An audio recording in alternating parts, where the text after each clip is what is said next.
If you want to learn some sick guitar riffs, then watch this video. What's up, everyone? Welcome back to another lesson.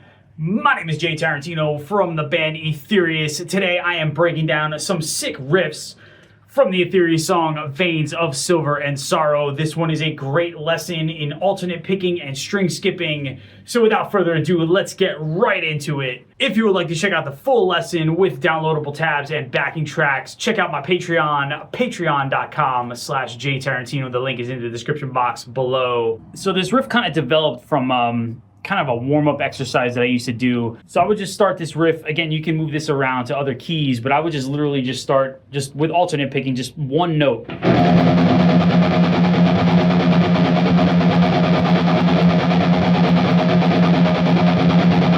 Just really focusing on making sure I was in time with the metronome. All right, so now let's take that a step further. Let's add two notes now. So let's do something, let's add some string skipping to it as well. Let's do something like this.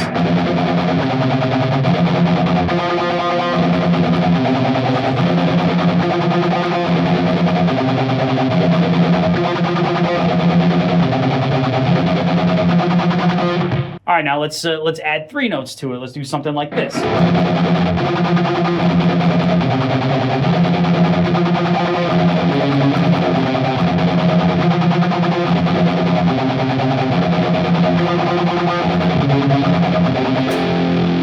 And so as you can see, I would just develop the ideas. I would just keep adding notes to it.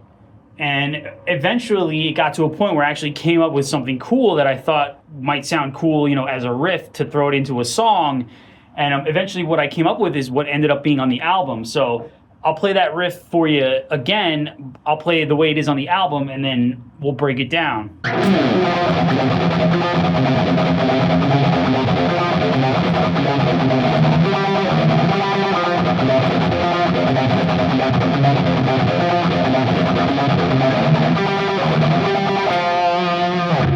The first part of this riff is based around just an F power chord, just the root, the fifth, and the octave.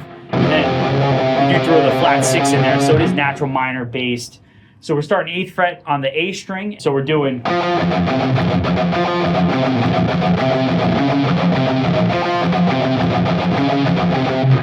So I'm muting all of the notes except for this higher F here. Everything else I'm lightly muting as I'm doing the alternate picking. So again.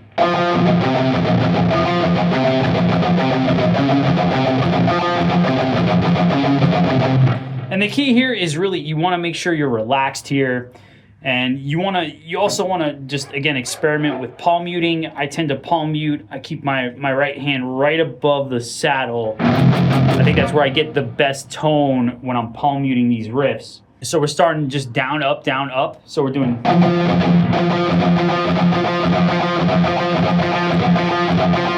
up, down, up, down, up, down, up, down, up, down, up, down, up, down, up. And again, isolating the riff into little chunks is also a great way to practice this. So again.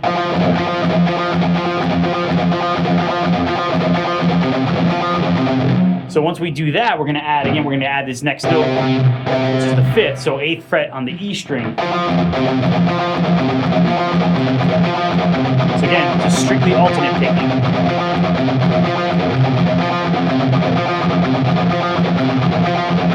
So now we're going to add in this extra note here, that's 9th fret on the E string. So we're going to add again the 5th and the flat 6th. So.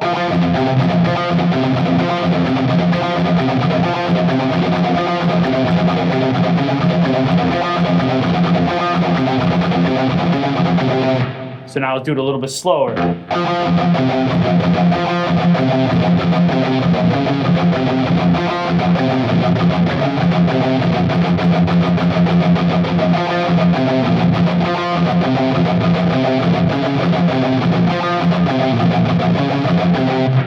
Now we're going to end the riff with this little.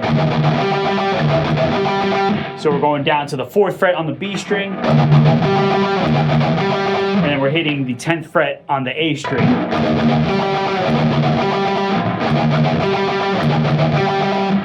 So again, from the beginning. So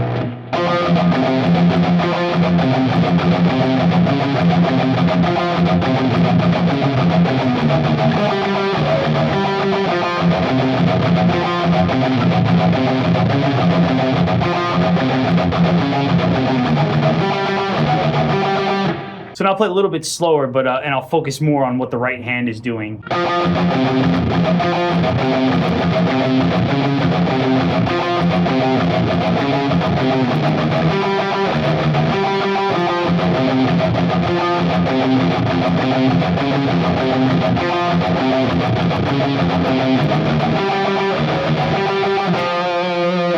And here it is a little bit faster.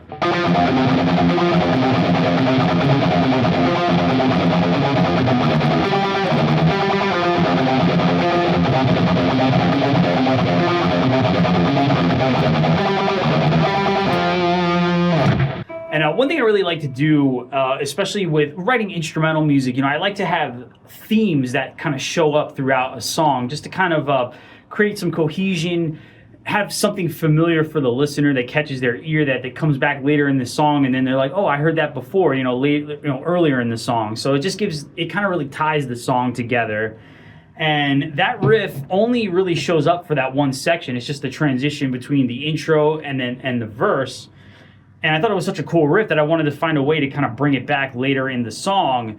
And I was able to do just that during the main chorus. So the main chorus, again, is really based around a similar riff. We're just adding to it just to make it more melodic, a little more epic, more hooky, if you will, a little more catchy. So the chorus melody goes like this.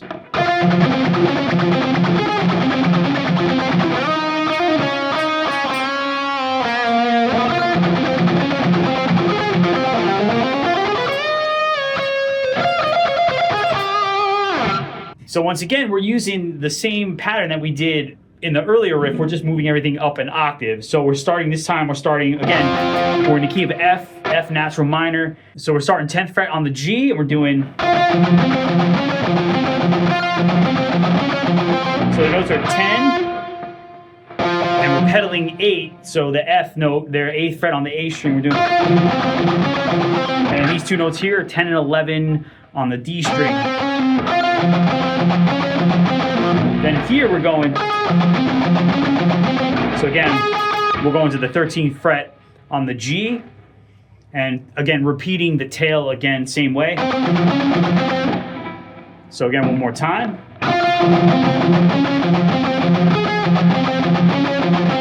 And again, same thing, just alternate picking.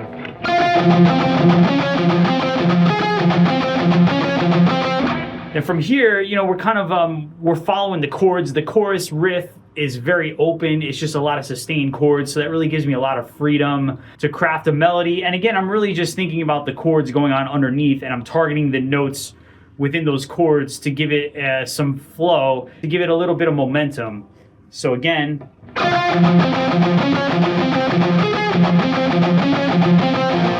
And we're doing.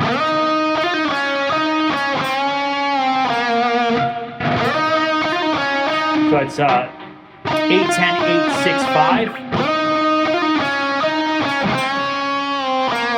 And then we're ending on 3 there. This is all on the G string. So again.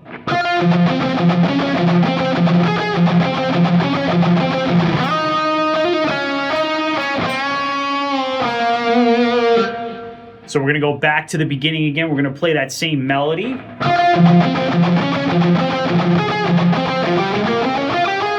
Right here, again, we're going to change the lick a little bit, just to, again, give it some momentum.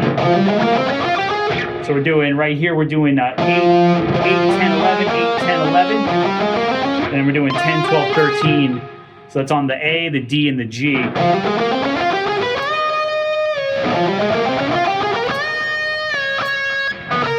Right here, we're bending up a whole step from 14 to 16. This is on the B string. And we're doing this pedal point lick. So we're pedaling the F, so that's the 17th or 18th fret on the B string. And we're just going down. So we're doing 16, 18, 14, 13, and then 13, 12. So again.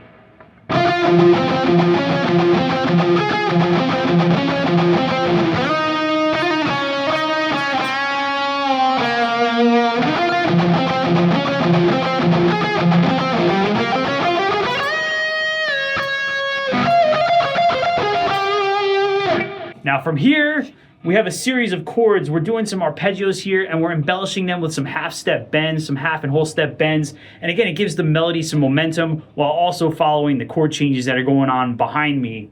So from there, we're doing... So first shape is based on major 7 chords. So we have 11th fret on the A string, and we have 10th fret D string, 12th fret G. So it's an A flat major 7 chord. We got root, 3rd, 7th. So that riff, that little melody is...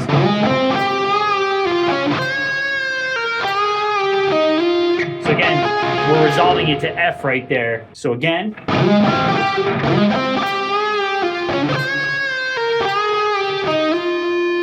So right there, we're resolving it to F because that's going to be the next chord. So now over the F, I'm going to play... So again, my melody is targeting F and A flat, which is the root and the flat 3rd of that chord. So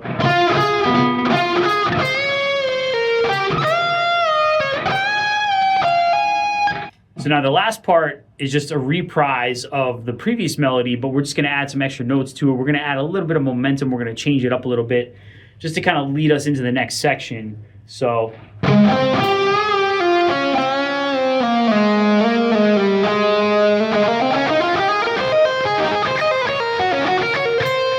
And again, those 2 arpeggios at the end are following the chords going on behind it, so that, again, that just builds some momentum and leads it nicely into the next riff. Now I'm going to play it slow all the way through, and then I'm going to play it to the track so you get the context of it within the song.